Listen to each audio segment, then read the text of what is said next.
দেখো এইখানে সব জঙ্গলে গাছগুলো হয়েছে, এইগুলো পরিষ্কার করে এবার উনি সার এনেছে তোমার। এইখানটা ওই যে দেখেছো কোদাল, দেখেছো কত বড়? ওই কোদালটা দিয়ে মাটি ইয়ে করবে বলছে, তারপর ফুল গাছ লাগাবে, পালং শাক লাগাবে, ডাঁটা গাছ লাগাবে, কত কি লাগাবে দেখো না। এগুলো তুলে দিলাম।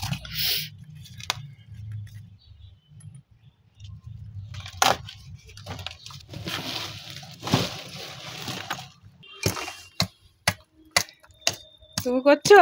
ভালো লাগছে না? মজা লাগছে না করতে? হ্যাঁ, কি আর বলবো বন্ধুরা, দেখো ও নিজে করবে বললো, কিন্তু পরে মনে মনে কি ভাবলাম বলো তো, ওই ভিডিও যদি আমার ছেলে দেখে না, বলবে শালা আমার বউটাকে শালা চাষবাসের কাজে লাগিয়ে দিয়েছে, তার থেকে আমি চাষি হই আজকের মতো। মাটিটা দেখেছো বন্ধু? দেখো মাটিটা দেখো, একদম সোনার মতন। তোমার বাড়ি মানে সোনা। দেখেছো?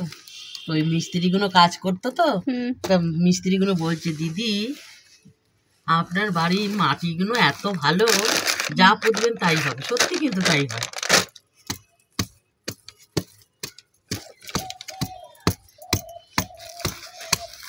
আমার মেয়ের ফুল গাছ এখন অনেক রকমের গাছপালা লাগাবে। ঠান্ডা শীতকালেতে সব হয় তো, সব বীজ আনা হয়ে গেছে জানো। কদিন ধরেই করবে করবে করবে করবে করছে, কিন্তু সময় পাচ্ছে না, সময় পাচ্ছে না, একদমই সময় পাচ্ছে না। বাচ্চাটাকে সামলাতে, আবার নিজের তো শরীর ভালো না, গলা মলা বসে গেছে। একজন মানে একটা কথা বলতে গেলে আর একটা কথা হয়ে যাচ্ছে। দেখো মাটিটা দেখো, শুধু এই মাটিতে সার দিতে হবে না, ও যা পুঁতবে তাই হবে।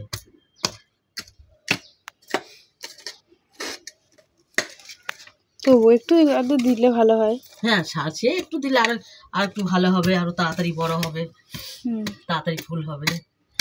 সব আনা হয়ে গেছে আমার মেয়ে। ও সবাইতে একদম পুরো পটু।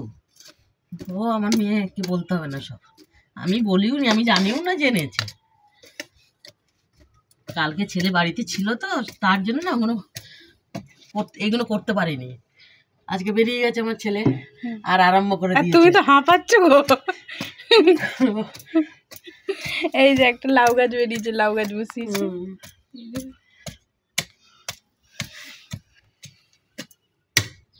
টাটা বন্ধুরা।